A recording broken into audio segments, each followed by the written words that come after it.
Welcome to the Diversity and Inclusion Unit. My name is Tony Pan, and I'm going to be taking you through the content and the topics of this unit. Let's have a look at what we're going to cover off in this unit. Well, there are 6 key areas or topics that we're going to cover off. We'll start off by defining what diversity and inclusion is, what's the difference between those two, and why are those two terms important when we talk about inclusion in the workplace and diversity of our teams.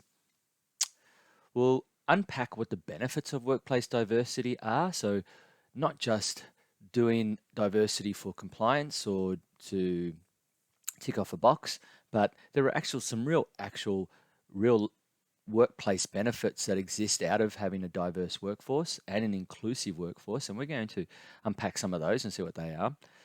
We'll spend a little bit of time looking at the legislative implements or the legislation is around diversity and inclusion. What are the key acts that govern us in terms of the way that we behave in the workplace? So we'll have a look at those and unpack those. We'll spend quite a bit of time on diversity policy. That's diversity and an equal opportunity or equal employment policy, which are the two main policy areas that we want to be across when we look at this unit.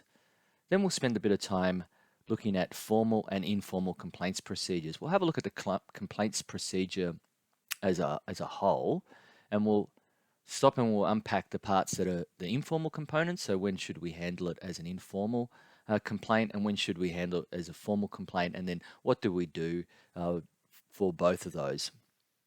And then finally, we'll wrap up with looking at learning and development procedures and practices that promote diversity and inclusion in the workplace. So, what are some of the training that we can provide, say, when someone joins our organization, and then as they're in our organization working through and progressing their careers, what kind of support can we provide around diversity and inclusion to help them and help our organization?